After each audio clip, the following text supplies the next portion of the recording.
મારા પિતા શિવરામને heart attack આવ્યો હોવાથી તેમને હોસ્પિટલમાં દાખલ કરવામાં આવ્યા હતા. ડોક્ટરોએ કહ્યું કે તેમનું જીવન બચવું મુશ્કેલ છે, પણ તે સમયે મને તેમના જીવન કરતાં તેમની મિલકતો વધુ મહત્વની લાગી. મેં તેમને ડરાવીને મિલકતના દસ્તાવેજો પર તેમની આંગળીની છાપ લઈ લીધી અને મારી પત્ની સુંદરી સાથે દુબઈ જવા નીકળી ગયો. જતી વખતે પાડોશીને પૈસા આપીને કહ્યું કે જો મારા પિતા મૃત્યુ પામે તો તેમને દફનાવી દેજો. હું નોકરીના કારણે દુબઈ જઈ રહ્યો છું એમ કહીને ચાલ્યો ગયો. થોડા દિવસો પછી તે પાડોશીએ ટેલિફોન કરીને કહ્યું કે તમારા પિતા મૃત્યુ પામ્યા છે, મેં તેમને દફનાવી દીધા છે. મેં નિશ્ચિંત થઈને ઊંડો શ્વાસ લીધો અને મારા જીવન પર ધ્યાન કેન્દ્રિત કરવાનું શરૂ કર્યું. ઘણા વર્ષો પછી એક દિવસ ઓફિસમાં બેઠો હતો ત્યારે મારા નામે એક પત્ર આવ્યો. તે ખોલીને જોયા તે ક્ષણે મારું હૃદય ટુકડે ટુકડે તૂટી ગયું. મારા પિતા શિવરામ માટે તે ખૂબ જ મુશ્કેલ સમય હતો. તેમનો એકમાત્ર પુત્ર, હું મારી પત્ની સુંદરી અને બાળકો સાથે નવા ઘરમાં સ્થળાંતર કરી ગયો હતો. અમે ગયા પછી તેઓ તે મોટા ઘરમાં એકલા રહી ગયા. સવારે ઉઠ્યા પછી તેઓ જાતે પોતાની ચા બનાવતા, પછી અખબાર વાંચતા. આખો દિવસ ઘરના દરવાજા પાસે બેસીને તે રસ્તે જનારાઓને જોતા રહેતા. એક દિવસ તેમનું તબિયત ખરાબ થઈ ગયું. છાતીમાં દુખાવો અને શ્વાસ લેવામાં તકલીફ થવા લાગી. કદાચ પેટની તકલીફ હશે એમ વિચારીને ઘરના દવાઓ અજમાવી જોયા, પણ કોઈ ઉપાય ન મળ્યો. તેથી મુશ્કેલીથી એક વાહનમાં બેસીને ડૉક્ટર પાસે ગયા. તેમની તપાસ કર્યા પછી ડૉક્ટરે કહ્યું કે કેટલીક તપાસ કરવી પડશે. હૃદયમાં કોઈ ખામી હોવાની શક્યતા છે. ઘરે પાછા ફર્યા પછી શિવરામે તરત જ મને ટેલિફોન કર્યો. તે સાંજનો સમય હોવાથી હું ઓફ સમાથી નીકળી ગયો હોઈશ એમ તેઓએ વિચાર્યું. ટેલિફોન વાગ્યા કર્યા કરતું રહ્યું, પણ મેં તે ઉપાડ્યું નહીં. 10 મિનિટ પછી તેઓએ ફરી પ્રયાસ કર્યો. આ વખતે મેં ટેલિફોન ઉપાડ્યું. હું હાલચાલ પૂછવાના મૂડમાં ન હતો. ઉપાડતાની સાથે જ કંટાળા સાથે કહ્યું, કહો પપ્પા, શું વાત છે? ઓફિસના સમયે ટેલિફોન ન કરવા એમ કેટલી વાર કહ્યું છે? શિવરામનું ગળું સુકાઈ ગયું. તેઓએ મંદ અવાજે કહ્યું, દીકરા સરવણા, હવે 7 વાગ્યા છે. તું ઓફિસમાંથી નિવૃત્ત થઈ ગયો હશે એમ વિચાર્યું. હું ગુસ્સામાં કહ્યું, મારી નોકરી 7 વાગ્યે પૂરી થતી નથી. ઠીક છે, શું વાત છે તે કહો. તેના જવાબમાં તેઓએ કહ્યું, કંઈ નહીં દીકરા, આજે તબિયત સારી નથી. ડૉક્ટરે કેટલીક તપાસ કરવા કહ્યું છે. મને થોડો ડર લાગી રહ્યો છે. તારી સાથે વાત કરવાનું મન થયું. મેં ટેલિફોનમાં જ ઊંડો શ્વાસ લઈને કહ્યું, પપ્પા, આવી નાની વાતો માટે તમે આટલું કેમ ડરો છો? આ ઉંમરે તબિયત ખરાબ થવું સામાન્ય વાત છે. તપાસો પૂરી કરીને તેના રિપોર્ટ મને મોકલી આપજો. હું અહીંના સારા ડૉક્ટરને બતાવીને સલાહ આપીશ. મને હમણાં સમય નથી. આવતા મહિને મને પ્રમોશન મળવાનું છે. ઘણું કામ છે. તમને સમજાય છે? પપ્પા, શિવરામે શાંતિથી કહ્યું. ઠીક છે દીકરા, મને સમજાય છે. ટેલિફોન મૂક્યા પછી પણ તેઓ ટેલિફોન હાથમાં પકડીને લાંબો સમય બેસી રહ્યા. તેમને પૈસાની જરૂર ન હતી. તેમની પાસે પેન્શન અને બચતના પૈસા હતા. તેમને જોઈએ તે હતું પુત્રનું પ્રેમ અને સહારો. પપ્પા, તમે ચિંતા ન કરો. હું આવું છું એમ મેં એક શબ્દ પણ કહ્યો નહીં એમ તેઓએ વિચાર્યું. પણ મને તે માત્ર તબીબી સમસ્યા જ લાગી. તે રાત્રે મને એક મોટો કોન્ટ્રાક્ટ મળ્યાની ખુશીમાં મારા મિત્રો સાથે મળીને એક 5 તારકાની હોટલમાં મોટું પાર્ટીનું આયોજન કર્યું હતું. તે પાર્ટીમાં હજારો રૂપિયા ખર્ચ્યા, પણ ત્યાં મારા પિતા પોતાના પથારીમાં પડીને આંસુ સારી રહ્યા હતા. આને વધુ પ્રેમ આપીને મેં આને બગાડી દીધો કે જીવનમાં મુશ્કેલીઓનો અનુભવ કરાવવો જોઈએ હતો એમ વિચારીને દુઃખી થયા. આગામી થોડા દિવસો શિવરામ માટે ખૂબ જ મુશ્કેલ રહ્યા. તેઓએ બધી તપાસો કરાવી. મેડિકલ રિપોર્ટમાં તેમના હૃદયની નસોમાં અવરોધ છે અને તાત્કાલિક ઓપરેશન કરવું જરૂરી છે એમ લખાયું હતું. આ સમાચાર સાંભળીને તેઓને વધુ એકલતા અને ડર અનુભવાયો. મને તે રિપોર્ટનો ફોટો લઈને વોટ્સએપ પર મોકલ્યો. 2 દિવસ સુધી મારી તરફથી કોઈ જવાબ ન આવ્યો. ત્રીજા દિવસની સાંજે હું જાતે તેમને ટેલિફોન કરીને કહ્યું, પપ્પા, તે રિપોર્ટ મેં જોયો. તે કોઈ મોટી વાત નથી. આ ઉંમરે નસોમાં અવરોધ આવવો સ્વાભાવિક છે. મેં અહીંના એક સ્પેશિયલ ડૉક્ટર સાથે વાત કરી. હમણાં ઓપરેશનની જરૂર નથી એમ તેઓએ કહ્યું. તમે સમયસર દવાઓ લો, ખોરાકની પદ્ધતિમાં ધ્યાન આપો. હું કેટલીક સારી દવાઓ કુરિયરથી મોકલી આપીશ. શિવરામનું હૃદય તૂટી ગયું. ડૉક્ટરે જીવનને જોખમ છે એમ સ્પષ્ટ ચેતવણી આપી હોવા છતાં પોતાનો પુત્ર તેને હળવાથી લઈને વાત કરી રહ્યો છે એ જોઈને તેમનું મન વ્યાકુળ થઈ ગયું. તેઓએ નબળા અવાજે કહ્યું, દીકરા, તું એકવાર પણ મને મળવા આવી શકતો નથી. મને ખૂબ ડર લાગી રહ્યો છે. મને કંઈ થઈ જાય તો અહીં મારી સંભાળ રાખવા કોઈ નથી. મને ગુસ્સો આવ્યો. તમે ફરી લાગણીમાં આવીને વાત કરો છો પપ્પા. મને પ્રમોશન મળવાનું છે એમ મેં પહેલાં જ કહ્યું છે. આ સમયે જો હું રજા લઈશ તો મારું ભવિષ્ય જ બગડી જશે. મારી પત્ની સુંદરીને પણ નોકરી છે. મારા દીકરાની શાળા ચાલે છે. તમે પાડોશી રાસુ મામાને કહીને કોઈ મદદગારની વ્યવસ્થા કરી લો. તેના પૈસા હું મોકલી આપીશ. નાના બાળકોની જેમ હઠ કરશો નહીં. એમ કહીને મેં ટેલિફોન મૂકી દીધું. તે દિવસે જ શિવરામને એક સત્ય સમજાયું. પોતે જન્મ આપેલો પુત્ર માનવતા વગરનો એક મશીન બની ગયો છે. તે દિવસથી તેઓએ રડવાનું બંધ કરી દીધું. હવે મારી તરફથી કોઈ અપેક્ષા રાખવી જોઈએ નહીં એમ તેઓએ નક્કી કર્યું. ચેન્નઈમાં હું મારી સફળતાનું ગર્વથી ઉજવણી કરી રહ્યો હતો. મારા પરિવાર સાથે દુબઈની સફરની યોજનાઓ બનાવી રહ્યો હતો. જૂના ઘરમાં મારા પિતાને એકલા મૂકીને ગયા મારા ક્રૂરતાનો જવાબ નજીક આવી રહ્યો છે એ વાત મને ખબર ન હતી. શિવરામે પોતાની રોજિંદી જીવનશૈલીમાં ફેરફાર કર્યા. તેઓ પોતાનો મોટાભાગનો સમય મંદિરમાં વિતાવવા લાગ્યા. ઘરની બંધ શાંતિ કરતાં ભગવાનનું ઘર તેમને માનસિક શાંતિ આપતું હતું. હાથમાં રુદ્રાક્ષની માળા લઈને ભગવાનનું સ્મરણ કરતા રહેતા. એક દિવસ મંદિરની પગથિયો પર બેઠા હતા ત્યારે અચાનક તેમને ચક્કર આવ્યા. નજીક ઊભેલા એક વ્યક્તિએ તરત જ દોડીને તેમને પકડી લીધા. તે કોઈ અન્ય ન હતા. શિવરામના પૂર્વ વિદ્યાર્થી સ્વામી તુરઈ હતા. તે ગામમાં તેઓ એક નાની દુકાન ચલાવતા હતા. તરત જ તે મને પાણી આપીને કહ્યું, "અહીંયા, તમે સારા છો ને?" શિવરામે નબળાઈથી તેમને જોઈને કહ્યું, "દીકરા, માત્ર નબળાઈ છે, એટલું જ." સ્વામી તુરઈએ હઠપૂર્વક તેમને વાહનમાં બેસાડીને પોતે સાથે જઈને ઘરે પહોંચાડ્યા.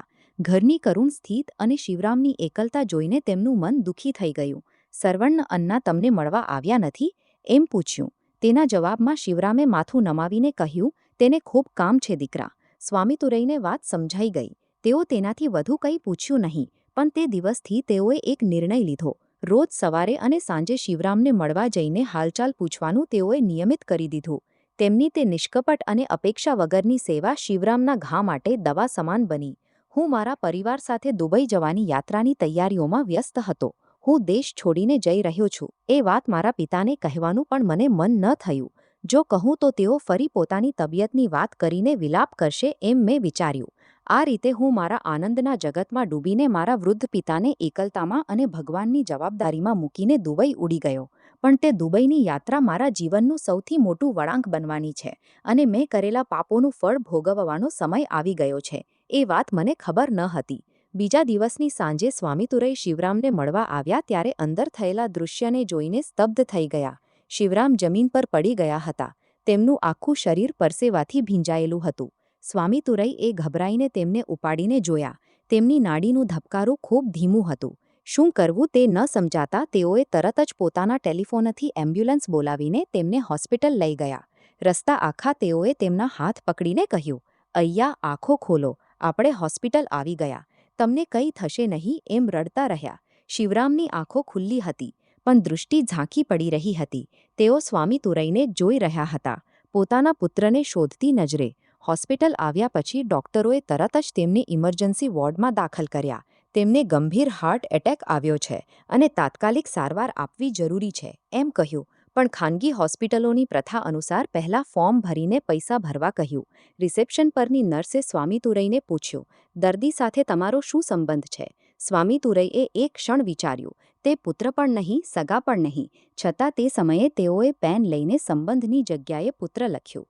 પોતાના આગામી મહિનાના દુકાનના ભાડા અને માલ ખરીદવા માટે બચાવેલા બધા પૈસા ભરી દીધા. ડોક્ટરો સારવાર આપી રહ્યા હતા ત્યારે સ્વામી તુરઈએ ઘણીવાર મને ટેલિફોન કરવાનો પ્રયાસ કર્યો. વોટ્સએપ પર, "સરવણનન્ના, તમારા પિતાને હાર્ટ એટેક આવ્યો છે. સ્થિતિ ખૂબ ચિંતાજનક છે. કૃપા કરીને ટેલિફોન ઉપાડો." એમ સંદેશો મોકલ્યો. પણ તે સંદેશા પર માત્ર એક નીલો ટીક જ પડ્યો. કારણ કે હું મારા વૈભવી જગતમાં ડૂબેલો હતો. મારા પિતા જીવન માટે લડી રહ્યા છે અને એક અજાણ્યો યુવાન તેમના પુત્ર તરીકે ઊભો રહીને મદદ કરી રહ્યો છે એ વાત મને ખબર જ ન હતી. આખી રાત સ્વામી તુરઈ હોસ્પિટલની બેન્ચ પર બેસીને સૂતા નહીં. તેમની આંખો આઈસીયુના દરવાજા તરફ એ જોઈ રહી હતી. વહેલી સવારે બહાર આવેલા ડોક્ટરે કહ્યું, "હમણાં તેઓ જોખમની સ્થિતિમાંથી બહાર આવી ગયા છે, પણ ઓછામાં ઓછા 1 અઠવાડિયું હોસ્પિટલમાં રહેવું પડશે." આ સાંભળીને સ્વામી તુરૈએ ઊંડો શ્વાસ લઈને નિશ્ચિંત થયા. તેમની આંખોમાં આનંદના આંસુ વહી ગયા. આગામી 2 દિવસ સુધી શિવરામ આઈસીયુમાં જ રહ્યા. તેમને હોશ આવ્યા પછી પોતાની પાસે સ્વામી તુરૈ બેઠેલા છે એ જ તેઓએ પહેલું જોયું. તેમની આંખો ઘણા પ્રશ્નો પૂછી રહી હતી. સ્વામી તુરૈએ તેમના હાથ પકડીને મંદ અવાજે કહ્યું, "અય્યા, હવે તમે સંપૂર્ણપણે સારા છો." રજા પૂરી થયા પછી હું અને મારી પત્ની સુંદરી ચેન્નઈ એરપોર્ટ પર ઉતર્યા. ત્યારે મારા મોબાઈલમાં ઇન્ટરનેટ કનેક્શન મળતાની સાથે જ છૂટી ગયેલા કોલની લાંબી યાદી આંખ સામે આવી. સ્વામી તુરૈ તરફથી 50થી વધુ કોલ અને અસંખ્ય સંદેશા આવ્યા હતા. ચોક્કસ મારા પિતા ફરી કંઈક વિલાપ કરવા લાગ્યા હશે એમ વિચારીને અવગણીને વોટ્સએપ ખોલ્યું. તેમાં સ્વામી તુરૈએ મોકલેલો વોઇસ મેસેજ સાંભળ્યો. "સરવણન અન્ના, તમારા પિતાને હાર્ટ એટેક આવ્યો છે. તેઓ હોસ્પિટલમાં દાખલ છે." આ સમાચાર સાંભળતાની સાથે વીજળી લાગી હોય તેવું લાગ્યું. એક ક્ષણ માટે મેં ખોટું સાંભળ્યું છે કે કેમ એમ હું સ્તબ્ધ થઈ ગયો. પણ અન્ય સંદેશા વાંચ્યા પછી જ પરિસ્થિતિની ગંભીરતા મને સમજાઈ. આશ્ચર્યની વાત એ છે કે તે દુઃખદ સમાચાર સાંભળતાની સાથે મારા છાતીમાં દુઃખ કરતાં ગુસ્સો જ વધુ ઉપર આવ્યો. આટલી સરસ મારી સફર આવી ખરાબ ખબરથી બગડી ગઈ એમ ગુસ્સો આવ્યો. મારી પત્ની સુંદરીને કહ્યું, "પપ્પા હોસ્પિટલમાં છે એમ કહે છે." તેણે પણ મોં વાંકું કરીને કહ્યું, "અરે, હવે આપણે પણ જવું પડશે. એરપ્લેનની યાત્રાની થાક પણ ઉતરી નથી. કાલે ઓફિસમાં પણ જવું છે." તેના જવાબમાં મેં કહ્યું, "જવું જ પડશે, નહીં તો સગા સંબંધીઓ નકામી વાતો કરશે. સમાજમાં આપણી ઇજ્જત જતી રહેશે." તરત જ એક ભાડાનું વાહન પકડીને હોસ્પિટલ તરફ દોડ્યા. હું આઈસીયુમાં દાખલ થયો ત્યારે મારા પિતા પથારીમાં પડ્યા હતા અને સ્વામી તુરૈ તેમની પાસે બેસીને મમતાથી ફળ ખવડાવી રહ્યા હતા. આ દૃશ્ય જોઈને મને વર્ણન ન કરી શકાય તેવી ઈર્ષ્યા થઈ. તે અજાણ્યો યુવાન મારા પિતાની આટલી નજીક કેમ છે એમ ચીડ લાગી. સ્વામી તુરૈ તરફ કડક નજરે જોયું. "હું આવી ગયો, હવે તમે જઈ શકો છો" એવા અર્થમાં. સ્વામી તુરૈએ મને જોયા પછી ઊંડો શ્વાસ લઈને નિશ્ચિંત થયા. ઊભા થઈને કહ્યું, "અન્ના, આવી ગયા? ડૉક્ટર હમણાં જ આવીને ગયા છે. થોડી વારમાં આવશે." તેમને આભાર માનવા ઉપરાંત સાચી રીતે વાત કરવાનું પણ મને મન ન થયું. પિતાની પથારી પાસે જઈને ફરજ પાડીને, "હવે તમને કેવું લાગે છે?" એમ સામાન્ય રીતે પૂછ્યું. પપ્પા શિવરામે પોતાની આંખો ધીમે ધીમે ખોલીને મને જોયા. પણ પહેલાં તેમની આંખોમાં હતો તે ચમક હવે ન હતો. તેઓ કોઈ જવાબ આપ્યા વગર મૌનથી મને જોઈ રહ્યા. તે મૌન મને ચીડવ્યું. હું આટલા દૂરથી આવ્યો છું, પણ આ મારી સાથે વાત કરવાનું પણ ના પાડે છે એમ વિચારીને હું ડૉક્ટરને મળીને આવું છું એમ કહીને ત્યાંથી હટી જવું જ સારું છે એમ માન્યું. બહાર આવીને મેં મારી પોકેટમાંથી કેટલીક નોટો કાઢીને સ્વામી તુરૈ તરફ લંબાવી. "આ લઈ લો, તારા મુસાફરીના ખર્ચા અને તે કરેલી મદદ માટે આ પૂરતું છે." તે પૈસા જોઈને સ્વામી તુરૈએ હાથ જોડીને કહ્યું, "અન્ના, આ બધું મેં પૈસા માટે કર્યું નથી. અય્યા મારા માટે માત્ર શિક્ષક નથી, પિતા સમાન છે. તેમની કૃતજ્ઞતાનું ઋણ પૈસાથી ક્યારેય ચૂકવી શકાય નહીં. આ પૈસા તમે જ રાખો અને તે મનની સારી સંભાળ રાખો." એમ કહીને તેઓ ત્યાંથી ચાલ્યા ગયા. હું હાથમાં નોટો સાથે તેમ જ ઊભો રહી ગયો. દરેક જગ્યાએ પૈસા કામ કરતા નથી એ સત્ય ત્યારે જ મને પહેલીવાર સમજાયું. ડૉક્ટરને મળીને મારા પિતાને હોસ્પિટલમાંથી જૂના ઘરે લઈ જઈને મૂકી દઈને ચેન્નઈ પાછા ફરી જવું એમ મેં નક્કી કર્યું. મારી જવાબદારી મેં પૂરી કરી દીધી. આવી ગયો. હોસ્પિટલનો ખર્ચ પણ ભરી દીધો. મારા હિસાબે આટલું પૂરતું છે એમ વિચાર્યું. થોડી વાર પછી ડૉક્ટર આવ્યા ત્યારે હું તેમની પાસે દોડીને ગયો અને કહ્યું, "ડૉક્ટર સાહેબ, આને ક્યારે છોડી શકાય? મને ચેન્નઈમાં ખૂબ મહત્વની તાત્કાલિક મીટિંગ છે, તેથી હું અહીં વધુ દિવસો રહી શકું તેમ નથી." ડૉક્ટરે મને એક વિચિત્ર નજરે જોયા. તેમની આંખોમાં વર્ણન ન કરી શકાય તેવો અણગમો હતો. તેઓએ કહ્યું, "મિસ્ટર સરવણ, તમારા પિતાને હવે ખૂબ આરામ અને સુરક્ષિત સંભાળની જરૂર છે. તેમને હાર્ટ એટેક આવ્યો છે. તેથી ઓછામાં ઓછા હજુ 3 કે 4 દિવસ સુધી તીવ્ર નિરીક્ષણમાં રાખવું સારું છે.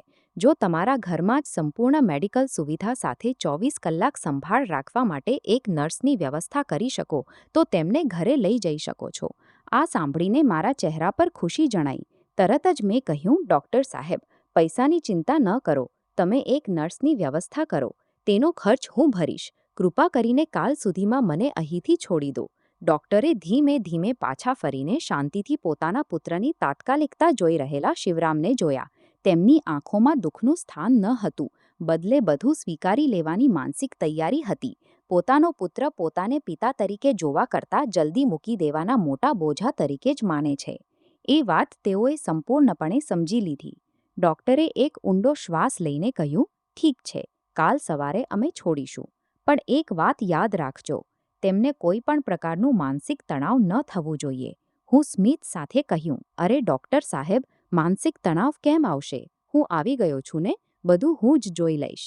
બીજા દિવસની સવારે મારા પિતાને હોસ્પિટલમાંથી છોડવામાં આવ્યા. તેમને લઈ જવા માટે મેં એક વાહન બોલાવ્યું હતું. અમે હોસ્પિટલના દરવાજા બહાર નીકળ્યા ત્યારે દરવાજા પાસે જ સ્વામી તુરઈ કેટલાક ફળો સાથે ઊભા હતા. તેમને જોઈને મારા કપાળ પર સળીઓ પડી. આ છોકરો ફરી આપણી સહાનુભૂતિ મેળવવા અહીં આવી ગયો એમ ચીડ થઈ. સ્વામી તુરઈ નજીક આવીને મારા પિતાના પગે પડીને પ્રણામ કર્યા. અય્યા, હવે તમારું તબિયત સારું છે. ઘરે જઈને સારી રીતે આરામ કરો. શિવરામે તેમના માથા પર હાથ મૂકીને આશીર્વાદ આપ્યા. તેમના હાથ હળવા કાંપતા હતા, પણ તેમાં સાચી પ્રાર્થનાનું બળ હતું. ત્યારે મેં સ્વામી તુરઈને કડક અવાજે કહ્યું, ઠીક છે, અમે હવે નીકળીએ છીએ. તું તારું કામ જો, અમને હવે તકલીફ ન આપ. સ્વામી તુરઈએ કંઈ કહ્યા વગર શાંતિથી હટી ગયા. અમારું વાહન ગલીમાં પ્રવેશ્યું ત્યારે મારા નાકમાં કાઠની વાસ આવી. અહીં ત્યાં પડેલા કચરાના ઢગલા અને ખુલ્લી ગટરોની વાસ મારાથી સહન ન થઈ. મેં ડ્રાઈવરને કહ્યું કે કાચ તરત ઉપર કરો. મારા પિતા વાહનની બારીમાંથી બહાર જોઈ રહ્યા હતા. તે ગલીઓ તેમને ખૂબ પરિચિત હતી. તે માટીની વાસમાં જ તેમની યુવાનીનો આખો સમય વીત્યો હતો. પણ આજના સમયમાં તેમના પોતાના પુત્રને તે ગલીઓ અને તે વાતાવરણ પ્રત્યે અણગમો જ વધુ હતો. ઘરની સામે વાહન અટક્યું. હું નીચે ઉતરીને આસપાસ જોયું. ઘરની કરુણ સ્થિતિ જોઈને મને ગુસ્સો આવ્યો. દિવાલો પરના રંગો ખરી ગયા હતા. લોખંડના દરવાજા પર આખો કાટ ચડી ગયો હતો. ઘરમાં દાખલ થતાની સાથે એક પ્રકારની ભેજ અને બંધ વાસ અમને આવકારી. મેં તરત જ મારી પોકેટમાંથી એક રૂમાલ કાઢીને નાક પર મૂકી દીધો. હોટેલમાં રહેલી મારી પત્ની સુંદરીને ટેલિફોન કરીને કહ્યું, સુંદરી, તમે હમણાં અહીં ન આવશો. અહીંનું વાતાવરણ ખૂબ અસ્વચ્છ છે. હું પપ્પા માટે બધી વ્યવસ્થા કરીને તમને બોલાવીશ. તમે હમણાંથી જ શહેર પાછા ફરવાની તૈયારીઓ કરો. આપણે કાલ સવારે જ નીકળવું છે. શિવરામ ધીમે ધીમે ચાલીને પોતાના ઓરડામાં ગયા. ત્યાં બધું તેઓએ છોડ્યું હતું તેમ જ હતું. પથારી પર એ જ જૂનું વાસણ. મેજ પર મમ્મીનો જૂનો ફોટો. તે ફોટો જોઈને તેમના ચહેરા પર એક હળવું વિચિત્ર સ્મિત આવ્યું. તું પહેલાં જ ચાલી ગઈ. સારું થયું, આ નરક તે જોયું નહીં એમ તે સ્મિત કહેતું હોય તેમ લાગ્યું. મેં તરત જ એક સફાઈ કામદારને બોલાવીને ઘર આખું સાફ કરાવ્યું. વળી શહેરની એક એજન્સી મારફતે રાતોરાત સાથે રહીને સંભાળ રાખવા માટે એક મદદગારની વ્યવસ્થા પણ કરી. સાંજે બધું કામ પૂરું થયા પછી હું મારા પિતાના ઓરડામાં ગયો અને તેમની સામે એક ખુરશી મૂકીને બેઠો. જુઓ પપ્પા, તમારા માટે બધી વ્યવસ્થા કરી દીધી છે. આ મદદગાર હવે 24 કલાક તમારી સાથે રહેશે. રસોઈ માટે એક બાઈની વ્યવસ્થા કરી છે. ડૉક્ટરનો નંબર મોબાઈલમાં મૂકી દીધો છે. વળી તમારા બેંક એકાઉન્ટમાં 1 લાખ રૂપિયા મોકલી દીધા છે. જરૂર પડે તો તેનો ઉપયોગ કરજો. મારા પિતાએ મને જોયા. પોતાના લાગબા મૌનને તોડીને તેઓએ પહેલીવાર પૂછ્યું, દીકરા, તું કાલ સવારે શહેર પાછો ફરી જઈશ? હું ક્યાંય મારા પિતાનો ચહેરો મૂંઝાઈ જાય એ ડરથી નજર ફેરવીને કહ્યું, હા પપ્પા, શું કરું? ઓફિસમાં ઘણું કામ છે. જો હું નહીં જાઉં તો મારી નોકરી જ ચાલી જશે. તે ઉપરાંત હવે તમે જોખમની સ્થિતિ પાર કરી ગયા છો ને? અહીં બધી સુવિધા કરી દેવામાં આવી છે ને? શિવરામે એક લાંબો શ્વાસ લઈને કહ્યું, ઠીક છે દીકરા, તું સાચું કહે છે. તારું કામ જ મહત્વનું છે. તું ચિંતા કર્યા વગર જતા રહે. મારા વિશે તું વિચારીશ નહીં. મારા પિતા આટલી સરળતાથી સંમત થઈ જશે એમ મેં થોડું પણ અપેક્ષા રાખી ન હતી. મને અંદરથી એક મોટી નિશ્ચિંતતા થઈ. પણ તે રાતે તે ઘરમાં જ અમારા પિતા પુત્રના સંબંધનો બાકી રહેલો દોરો પણ કાપી નાખ્યો. તે બનાવ બન્યો. હું મારા પિતાની પાસેની લાકડાની અલમારીમાં કંઈક વસ્તુ શોધી રહ્યો હતો. તે અવાજ સાંભળીને શિવરામે આંખ ખોલી. દીકરા, શું શોધે છે એમ મંદ અવાજે પૂછ્યું. હું થોડો ડરી ગયો, પણ સંભાળીને કહ્યું, કંઈ નહીં પપ્પા, ઘરના કાગળો શોધી રહ્યો હતો. એટલે કે તમારું તબિયત પર વિશ્વાસ નથી. ભગવાન બચાવે. જો તમને કંઈ થઈ જાય તો પછી બિનજરૂરી કાનૂની મુશ્કેલીઓ આવી શકે. તેથી જો તમે વસિયતનામું લખી દો અથવા બધા મિલકતના દસ્તાવેજો મારા નામે કરી દો તો ભવિષ્યમાં ખૂબ સરળ રહેશે. હું જ તમારો એકમાત્ર પુત્ર છું, તેથી બધું મને જ મળવું જોઈએ. છતાં કાનૂની દસ્તાવેજો સાચા હોય તો જ સારું ને? આ સાંભળીને શિવરામ પથ્થર જેવા થઈ ગયા. પોતાના કાન પર પણ વિશ્વાસ ન થયો. મનુષ્યોનું સ્વાર્થ કેટલું નીચું જઈ શકે! પૈસાની લાલસા માનવતાને આટલી હદે કચડી નાખે! તેઓએ મને સ્થિર નજરે જોયા. જે પિતાના છાતી પર ટેકીને હું બાળપણમાં સૂતો હતો, તે જ પિતાની સામે હું આ વાતો કરીને ઊભો છું. શિવરામનું હૃદય ફરી એકવાર ચૂરાચૂરા થઈ ગયું. આ વખતે બહારથી કોઈ અવાજ નીકળ્યો નહીં, પણ તેઓએ અનુભવેલી પીડા પહેલાં કરતાં ઘણી વધુ ઊંડી હતી. તેઓએ ખૂબ શાંત અવાજે કહ્યું, "દીકરા, તે બધા દસ્તાવેજો અલમારીની સૌથી ઉપરની પેટીઓમાં છે. તેની ચાવી પણ એ જ મેજની ડ્રોઅરમાં છે. તને જે સાચું લાગે તે તું લઈ લે. જરૂરી કાનૂની કાર્યવાહી પણ કરી લે. આ દુનિયાની વસ્તુઓ પર મને હવે કોઈ મોહ નથી." હું કોઈ અપરાધની લાગણી વગર સ્મિત સાથે કહ્યું, "ખૂબ આભાર પપ્પા. તમે ખૂબ બુદ્ધિશાળી છો. હું કાલે જ વકીલને મળીને દસ્તાવેજો તૈયાર કરાવીશ. તમે આવીને સહી માત્ર કરી દો તો પૂરતું છે." મિલકતના દસ્તાવેજો લઈને મારા ઓરડામાં ગયો અને તેમને મારી પોકેટમાં સુરક્ષિત રાખ્યા. મારી સૌથી મોટી ફરજ મેં સફળતાપૂર્વક પૂરી કરી દીધી એમ ત્યારે મને લાગ્યું. સંતોષથી મારા પલંગ પર જઈને નિશ્ચિંત ઊંઘી ગયો. પણ તે રાતે મારા પિતા આંખો બંધ કરીને સૂઈ શક્યા નહીં. તેઓ સવાર સુધી ઘરની છત તરફ જોઈને પડ્યા રહ્યા. તેમના મનમાં અસંખ્ય વિચારો તોફાનની જેમ ઘૂમી રહ્યા હતા. પોતે કરેલી સૌથી મોટી ભૂલ શું છે તે તેમને હવે સમજાઈ ગયું હતું. પોતાના પુત્રને આ દુનિયામાં જીવવા માટેની બધી સુવિધાઓ અને આરામ માત્ર તેઓએ ખુલ્લેઆમ આપીને ઉછેર્યો છે. પણ સારા ગુણો અને માનવતા શીખવતના ચૂકી ગયા. તેને આકાશમાં ઉડતા શીખવ્યું, પણ પોતાની મૂળ સાથે જોડાયેલા રહેવાની સંસ્કૃતિ આપવાનું ચૂકી ગયા એમ તેમના મનમાં વિલાપ થયો. બીજા દિવસની સવારે હું ખૂબ ઉત્સાહથી ઉઠ્યો. કોઈ મોટી લડાઈમાં વિજય મેળવી લીધો હોય તેવી એક અહંકાર મારા ચહેરા પર હતો. મારી પત્ની સુંદરી પણ હોટલમાંથી સીધી આવીને વાહનમાં બેસીને મને ઉતાવળ કરાવી રહી હતી. હું મારા પિતાને જોઈને કહ્યું, "પપ્પા, હું નીકળું છું. તમે તમારી સંભાળ રાખજો. હું સતત મોબાઈલ પર વાત કરીશ. હા, ભૂલ્યા વગર સમયસર દવાઓ ખાજો." શિવરામના મોંમાંથી માત્ર એક જ શબ્દ નીકળ્યો, "સારા રહો દીકરા." હું પાછા ફરીને જોયા વગર જ ઝડપથી ત્યાંથી બહાર નીકળી ગયો. દૂર ઉડતા મારું વાહન દોડી ગયું. મારા પિતા પોતાની ખુરશીમાં બેસીને હું જઈ રહ્યો છું તે જોઈ રહ્યા હતા. વાહન આંખની દ્રષ્ટિથી દૂર ચાલ્યું ગયા પછી સ્વામીતુરઈ ત્યાં આવ્યા. તેઓએ પિતાને એકલા બેઠેલા જોઈને પૂછ્યું, "અહીંયા, તેઓ ચાલ્યા ગયા?"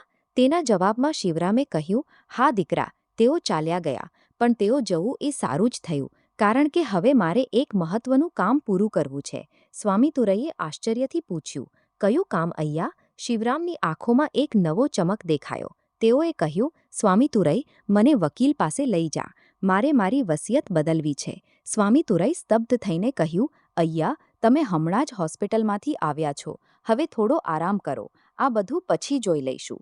પણ શિવરામે મક્કમ અવાજે કહ્યું, "ના દીકરા, હવે મોડું કરવાનો મારા પાસે સમય નથી. આટલા વર્ષોથી મેં કરેલી ભૂલ સુધારવાનો આ સમય છે. મારા પાસે હવે વધુ સમય નથી. મારા કૃત્યોનો હિસાબ સુધારવો છે." તે દિવસની બપોરે મારા પિતાએ લીધેલો તે નિર્ણય મારા પર આવનારા એક મોટા ભૂકંપનું કારણ બન્યો. તેઓએ શહેરના પ્રખ્યાત વકીલને પોતાના ઘરે બોલાવીને વસિયત બદલવાનું કામ શરૂ કર્યું. સ્વામીતુરઈને પોતાના શિક્ષક શું કરવા જઈ રહ્યા છે તે સમજાયો જ નહીં. સાંજે ત્યાંથી નીકળતી વખતે વકીલે કહ્યું, "તમે ચિંતા ન કરો અહીંયા. હું કાલે બધા દસ્તાવેજો તૈયાર કરીને કાનૂની રીતે નોંધાવી દઈશ. તે પછી દુનિયાની કોઈ પણ શક્તિ તમારા આ નિર્ણયનો વિરોધ કરી શકશે નહીં." શિવરામે હાથ જોડીને તેમને વંદન કરીને વિદાય આપી. વકીલ ગયા પછી છેલ્લા ઘણા વર્ષોથી તેમના ચહેરા પર ન હતી તે નિશ્ચિંતતા હવે તેમના ચહેરા પર દેખાઈ.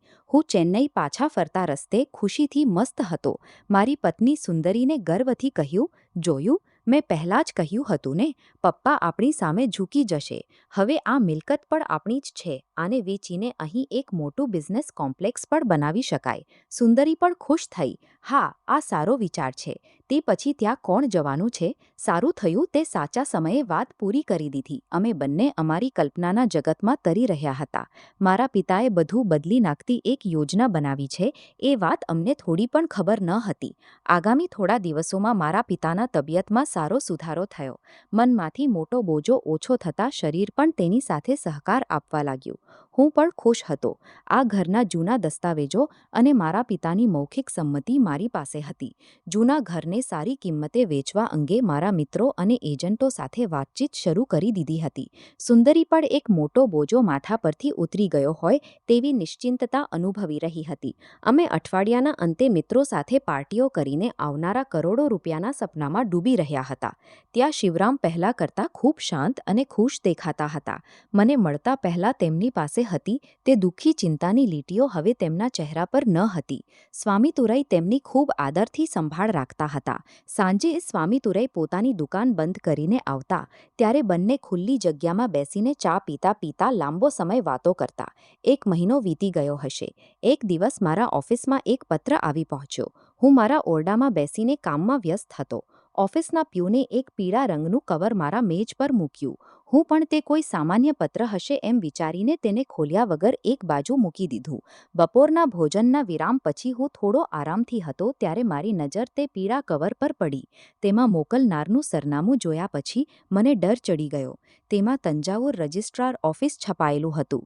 મારું છાતી ધબકવા લાગ્યું. હું ગભરાઈને તે કવર ખોલ્યું. અંદરથી બહાર આવેલા તે દસ્તાવેજને વાંચતાની સાથે મારા પગ નીચેની ધરતી ખસી જતી હોય તેવું લાગ્યું. તે એક કાનૂની વકીલની નોટિસ હતી. તેમાં સ્પષ્ટ લખ્યું હતું કે શિવરામે પોતાની વસિયત સંપૂર્ણપણે બદલી નાખી છે. વળી તે જૂના ઘર પર કે તેમની માલિકીની અન્ય કોઈપણ મિલકત પર મને હવે કોઈ કાનૂની હક્ક નથી. તે નોટિસની નીચે મારા પિતાની સહી હતી. સાથે સાક્ષી તરીકે સ્વામીતુરઈનું નામ પણ હતું. મારી આંખો પર મને વિશ્વાસ જ ન થયો. મેં તે દસ્તાવેજને વારંવાર વાંચી જોયો. આ કોઈ મજાક તો નથી ને એમ વિચારીને તરત જ મારા વકીલને ટેલિફોન કર્યો. તેમને તે નોટિસની કોપી વોટ્સએપ પર મોકલીને વિગત પૂછી. વકીલે તેને વાંચીને ગભરાયેલા અવાજે કહ્યું, મિસ્ટર સરવણનન, આ સંપૂર્ણપણે કાનૂની અને સાચું છે. તમારા પિતાએ પોતાની મિલકતો નવી રીતે નોંધાવીને અગાઉના હક્કના દાવાઓ રદ કરી દીધા છે. વળી વરિષ્ઠ નાગરિક સુરક્ષા કાયદા અનુસાર આ માટે તેમને પૂરો હક છે. આને અદાલતમાં વિરોધ કરવું મુશ્કેલ છે. હું ગુસ્સાથી શરીર કાંપી ગયો. ટેલિફોન મૂકીને ગુસ્સામાં બૂમ પાડી, આ વૃદ્ધ માણસે મારી સાથે રમત રમી છે. તે સ્વામીતુરઈ સાથે મળીને મને છેતર્યો છે. તરત જ મેં સુંદરીને ટેલિફોન કરીને વિગત કહી. તે સાંભળીને તેણે પણ સ્તબ્ધ થઈને કહ્યું, ચોક્કસ તે સ્વામીતુરઈએ જ તે મને ગેરમાર્ગે દોર્યા હશે. વૃદ્ધાવસ્થામાં બુદ્ધિ ઓછી થઈ જાય છે. તેથી આવા મૂર્ખ નિર્ણયો લઈ લે છે. આપણે તરત જ તંજાવુર જવું જોઈએ. ત્યાં સુધીમાં તે ઘર કોઈ અન્યના નામે ન થઈ જાય. તેના જવાબમાં મેં ગુસ્સાથી કહ્યું, તે નોટિસ અનુસાર તેઓએ પહેલેથી જ કરી દીધું છે. પણ હું આટલી સરળતાથી હારી જઈશ નહીં. તે ઘર પર મને પૂરો હક છે. તે સ્વામીતુરઈને હું છોડીશ નહીં.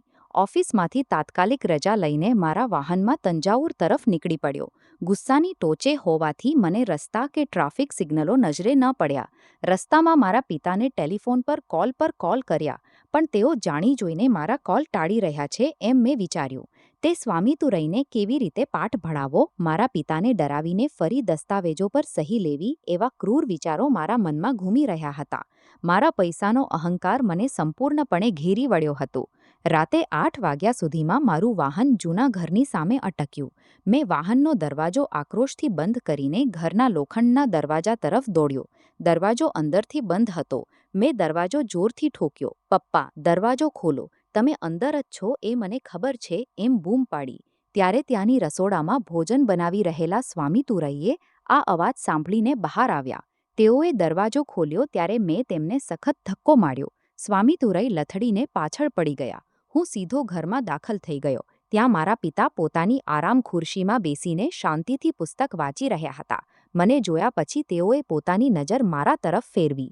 તેમની આંખોમાં કોઈ ડર કે ગભરાટ ન હતો. બદલે એક મહાન શાંતિ અને સ્પષ્ટતા હતી. આ તોફાન આવવાનું છે એ તેઓએ પહેલાથી જાણ્યું હોય તેમ શાંતિથી બેઠા હતા. હું તેમની પાસે ગુસ્સાથી ગયો અને ઊંચા અવાજે બૂમ પાડી, આ બધું શું નાટક છે પપ્પા? તમે તે વકીલની નોટિસ મને કેમ મોકલવી? કોની ઉશ્કેરણીથી આ વિશ્વાસઘાત કર્યો?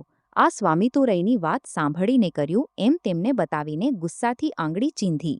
મારા પિતાએ ખૂબ શાંત પણ કડક અવાજે કહ્યું, તારો અવાજ નીચો કરીને બોલ સરવણા. આ તારું ઓફિસ નથી, મારું ઘર છે. હા, તે નોટિસ મેં જ મોકલી છે. કોઈના દબાણ વગર મારી પોતાની ઈચ્છાથી કરી છે. હું આશ્ચર્ય અને ગુસ્સા ભરેલા અવાજે કહ્યું, તમારાથી આવું કેવી રીતે થઈ શક્યું, પપ્પા? હું તમારો એકમાત્ર પુત્ર નથી. આ મિલકત આખી મને મળવી જોઈએ. તે સ્વામીતુરૈના નામે વસિયત લખી છે, એમ કહીને સ્વામીતુરૈની કામીઝ પકડવા માંડ્યો. સ્વામીતુરૈએ તરત જ પાછા હટીને કહ્યું, અન્ના, મેં કંઈ કર્યું નથી. આ અય્યાનો પોતાનો નિર્ણય છે. મારા પિતાએ કડક અવાજે મને રોક્યા. સરવણા, સ્વામીતુરૈ પર હાથ ન મૂક. સાચો પુત્ર જે ફરજ કરે તે જ તેણે કરી છે. તે તારાથી થઈ શક્યું નહીં. હું વ્યંગથી કહ્યું, ઓહો, આ દુકાનદાર છોકરો હવે તમારો પુત્ર બની ગયો. તમને 2 દિવસ સંભાળ્યા તેથી મન બદલાઈ ગયું. આ તમને છેતરીને મિલકત હડપ કરવા માંગે છે. એ તમને સમજાતું નથી.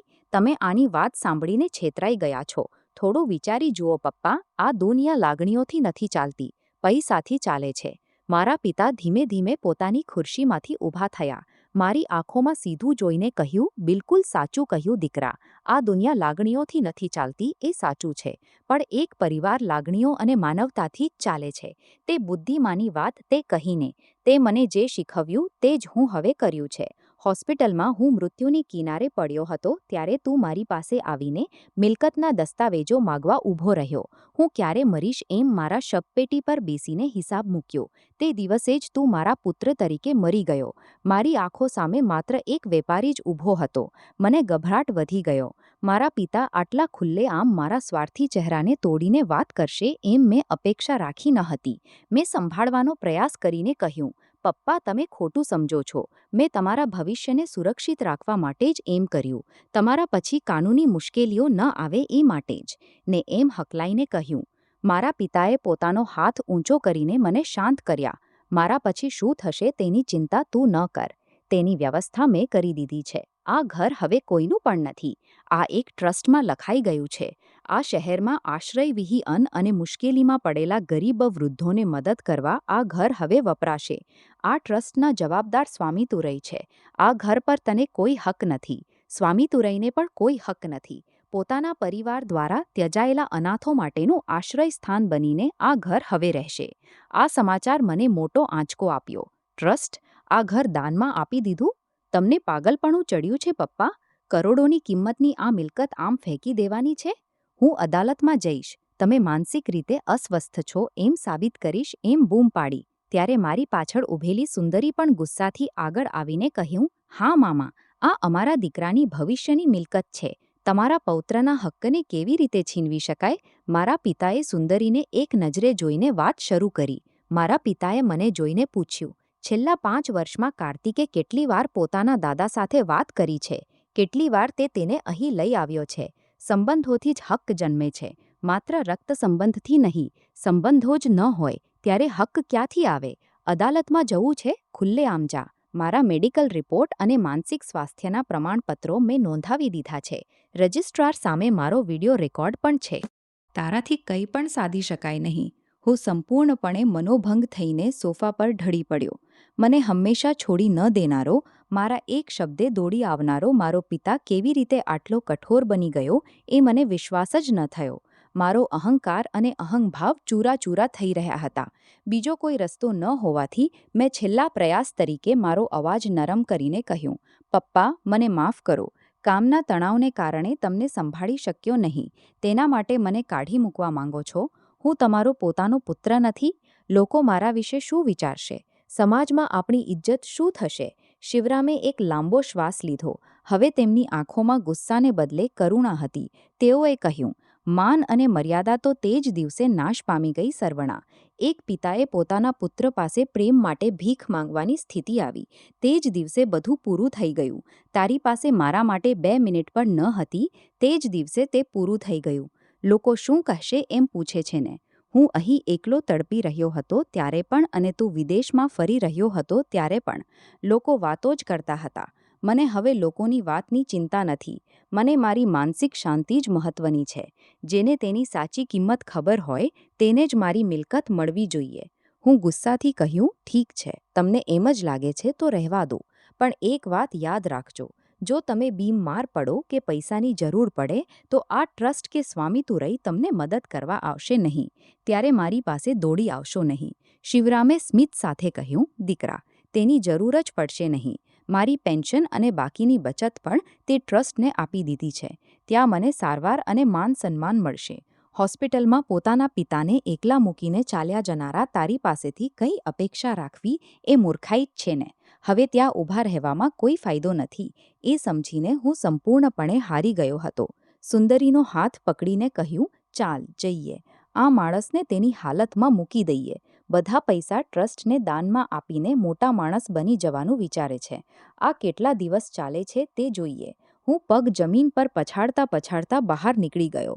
સુંદરી પણ તે ઘરને એકવાર અણગમનાથી જોઈને પાછળ પાછળ આવી. શિવરામ તેમજ શાંતિથી ઊભા રહ્યા. સ્વામી તુરઈ તેમની પાસે આવીને પૂછ્યું, અય્યા, તમે સારા છો ને? શિવરામે સ્વામી તુરઈને જોયા. તેમની આંખોમાંથી આંસુ વહી ગયા. તે આંસુ દુઃખના ન હતા.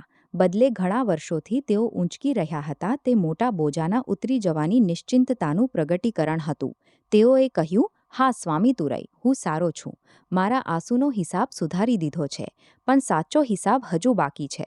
પોતે શું ગુમાવી દીધું છે તે સરવણ હવે સમજશે નહીં. તે માત્ર એક ઘર ગુમાવ્યું છે એમ વિચારશે. પણ તેણે પોતાના જીવનનો આધાર ગુમાવી દીધો છે. એ વાત સમય તેને સમજાવશે. ચેન્નઈ પાછા ફરતા રસ્તે મને કંઈ સમજાયું નહીં. જેને હું કેટલો નબળો માણસ માનતો હતો, તેણે મારા કરતાં કેટલી મજબૂત કાનૂની તૈયારીઓ કરી રાખી હતી એ વિચારીને સ્તબ્ધ થઈ ગયો. હવે મારાથી કંઈ બદલી શકાય તેમ નથી. સૌથી મોટી મુશ્કેલી એ છે કે તે મિલકત પર વિશ્વાસ રાખીને મેં પહેલેથી જ ઘણા કરજા લીધા હતા. તે મિલકત વેચીને આવનારા પૈસાથી કરજા ચૂકવી દઈશ એમ આયોજન કર્યું હતું. પણ તે બોજો હવે આખો મારા માથા પર આવી ગયો હતો. આગામી થોડા મહિના મારા માટે નરક બની ગયા. માનસિક તણાવને કારણે મારું કામનું ધ્યાન બગડ્યું. ઓફિસમાં ચીડ ભર્યો રહેતો. કર્મચારીઓને કારણ વગર ઠપકો આપવો રોજનું થઈ ગયું. પ્રમોશન અટકી ગયું. એક દિવસ ઓફિસની મૂલ્યાંકનમાં મારા વિભાગમાં ગોટાળા મળી આવ્યા. અધિકારીઓએ બોલાવીને પદમાં કાપ મૂકીને પગાર અડધો કરી દીધો. 3 મહિનામાં કામગીરી સાબિત ન કરી શકું તો નોકરી જતી રહેશે એમ ચેતવણી આપી. આ મને મોટો આંચકો હતો. મારું આડંબરી જીવન આખું પદ અને પગાર પર આધારિત હતું.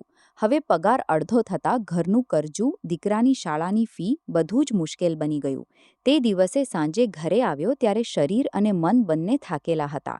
સુંદરીને બનાવ કહ્યો તે મને સાંત્વના આપશે. કોઈ વાંધો નહીં, આપણે સંભાળી લઈશું એમ કહેશે એમ અપેક્ષા રાખી હતી. પણ સુંદરી વિસ્ફોટ થઈને ગુસ્સે થઈ.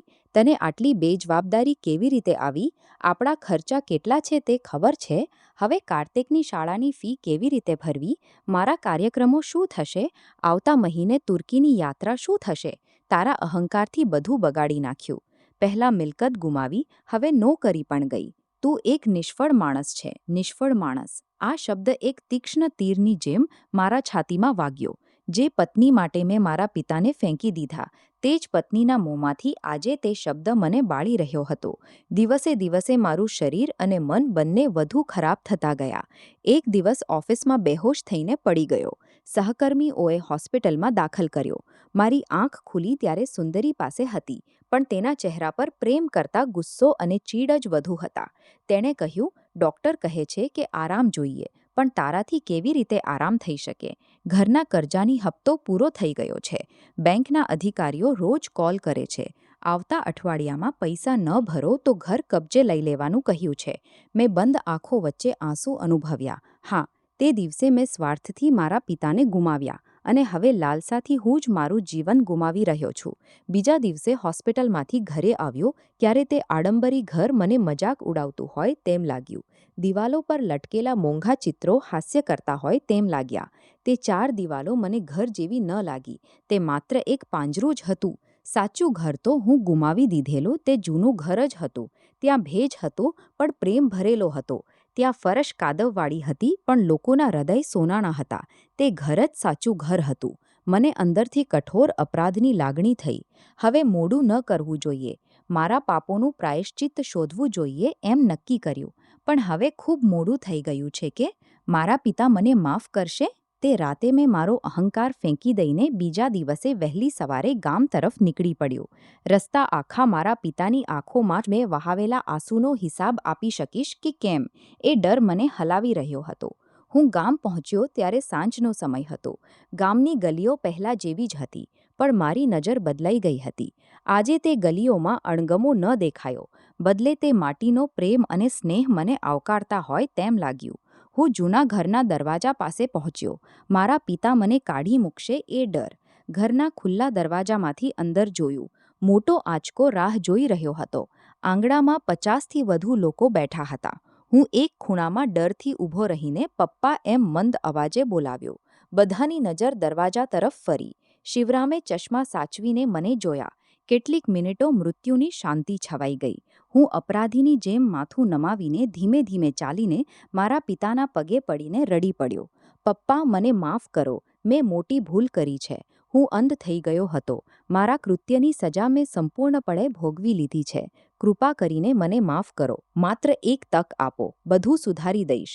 શિવરામે એક લાંબો શ્વાસ લઈને ખૂબ શાંત અવાજે કહ્યું, દીકરા, કેટલાક સંબંધોને યોગ્ય સમયે જાળવી રાખવા જોઈએ. ત્યારે સંબંધોના હૃદય તોડ્યા પછી તારી માફીથી તે માર્ગ બદલી શકાતો નથી એમ તું પસ્તાવો કરે છે. પણ તે દિવસે એક વૃદ્ધ પિતાને અનાથની જેમ એકલા મૂકીને ચાલ્યો ગયો ત્યારે તને આ વિચાર ન થયો હતો. તેઓએ થોડો વિરામ લઈને ચાલુ રાખ્યું. મેં તને શાપ આપ્યો નથી, સરવણનન, પણ હવે મારા હૃદયમાં તારા માટે જગ્યા નથી. હવે પાછા ફરી શકો છો. આ સાંભળતાની સાથે મારી આંખોમાંથી આંસુનો પૂર વહી નીકળ્યો. હું ત્યાં જ કેટલીક મિનિટો બેસી રહ્યો. કદાચ મારા પિતા મને રોકશે એમ વિચાર્યું, પણ શિવરામે કંઈની ચિંતા કર્યા વગર પોતાનું કામ ચાલુ રાખ્યું. હું ધીમે ધીમે ઊભો થઈને મારા બાળપણનો સમય વિતાવેલા તે આંગણાને દુઃખથી જોયું. પછી નબળા પગે ત્યાંથી બહાર નીકળી ગયો. તે દિવસે જ મને પહેલીવાર સમજાયું કે જીવનમાં કેટલીક ભૂલો માટે ક્યારેય માફી મળતી નથી. નમસ્તે. કેવી લાગી અમારી આ સ્ટોરી?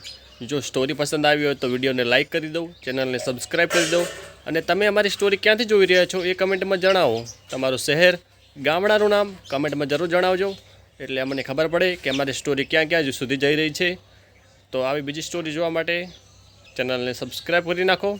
તો મળીએ એક આવીને આવી સ્ટોરીમાં. ત્યાં સુધી ધન્યવાદ. જય માતાજી.